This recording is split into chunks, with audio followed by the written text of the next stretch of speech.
Unless you've been in a debilitating coma after a major automobile accident for the last decade, you've probably heard of Fortnite before. And if you haven't been keeping up with it, which I don't blame you for, you probably think that it's still this cartoony battle royale where 100 people drop into a moderately sized map and fight until one person remains. Well, you would be wrong! Fortnite is a game where Spider-Man, Indiana Jones, Rick Sanchez, and Master Chief can all jump on a stage and play Master of Puppets by Metallica to note perfection. And this game is free. Fortnite has completely changed from what it used to be, and has honestly become a great representation of modern day culture and, in my opinion, a newer, obscure form of surrealism. Welcome everybody to Try and Maiden. My name is Trine, and if you like what you see, you should like and subscribe, or else I'm gonna be in your closet tonight.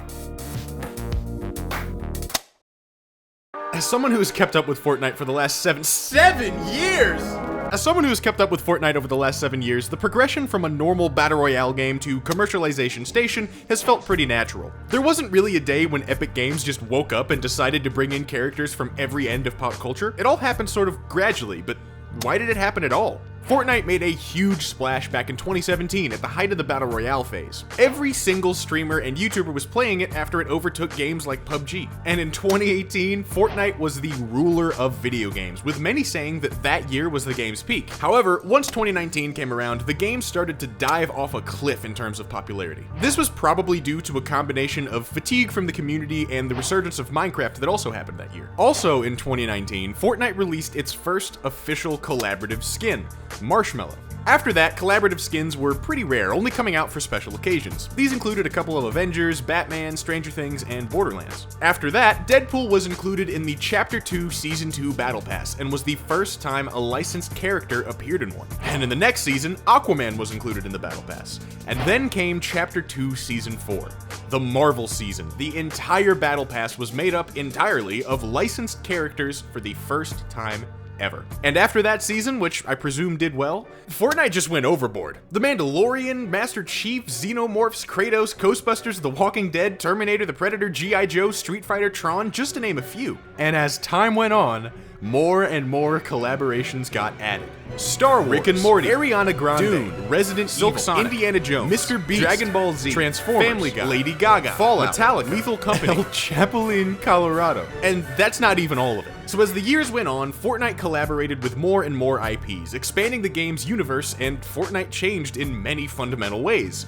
But hold on, we gotta pause for a second. Before we dive into how the game changed, there's something that we need to discuss that's really important and totally tangential to Fortnite: surrealism. Surrealism is an artistic movement that originated in the early 1920s and ended right around the start of World War II. Now, I am not a painter in any sense of the word, but I love the arts, and surrealism has always stuck out to me as a style.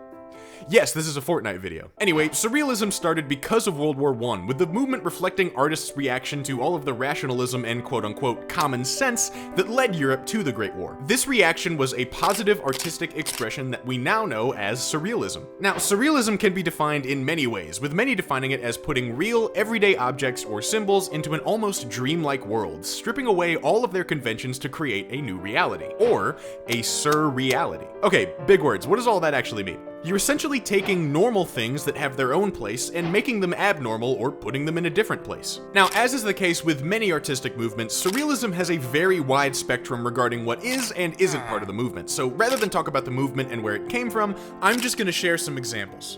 The most famous surrealist painter was Salvador Dali, who just made some fantastically strange artwork that you've definitely seen before. René Magritte, Pablo Picasso, and Kay Sage are a few other surrealist artists who also rose to popularity. Outside of artists, film directors like David Lynch and Charlie Kaufman also include a lot of surrealist imagery in their work. And there's also a certain musical artist who I've been dying to talk about who is very well known for being incredibly strange and surreal: Frank Zappa. Frank Zappa is one of the most infamous musicians in history. From non-hit songs like St. Alfonso's Pancake Breakfast to legitimately phenomenal musicianship being displayed in songs such as Watermelon and Easter Hay, Frank Zappa definitely made a name for himself in the musical world. However, there's one of his albums in particular that we're going to be focusing on today, and that is 1968's Lumpy Gravy. Lumpy Gravy is not a fun listen.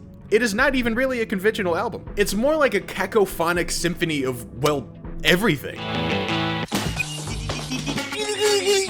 It's a collection of dialogue and symphonic pieces recorded by Zappa and some of his friends, all stitched together meticulously to create this psychedelic, surreal piece of music. None of these things go with one another in any way, and hearing it all at once is, well, freaky. Maybe even freaky deaky. But what Lumpy Gravy is, I feel, is a super simple representation of surrealism as a whole, putting a bunch of things that don't belong together in a wacky position. Clocks melting on trees at the beach, an apple floating in front of a dude's head, all of this is wacky, strange, and doesn't work together on paper, but in execution, it's this crazy experiment that somehow all fits together. Just like Lumpy Gravy. Now, how does this connect to Fortnite? Yeah, you forgot we were talking about that, huh? If you take that basic idea of surrealism, which again is putting a lot of things that don't belong together in a wacky position, that is literally the place that Fortnite is in right now. Fortnite is exercising its own version of surrealism through taking so many aspects of pop culture and mishmashing it all together into one video game. And it is monumental. This is the first time that Marvel and DC brands have collaborated outside of the comics. This is one of the first times that Star Wars has collaborated with other IPs outside of Lucasfilm. This is the first time that we've seen all of these different video game franchises like Tomb Raider, Halo, and Fallout all unite in one product. And this is where we get into those fundamental changes that Fortnite has undergone because of this. The game's added in a bunch of crossover specific items like lightsabers or Fallout laser rifles. My favorite feature though is the armored convoy whose flagship battle bus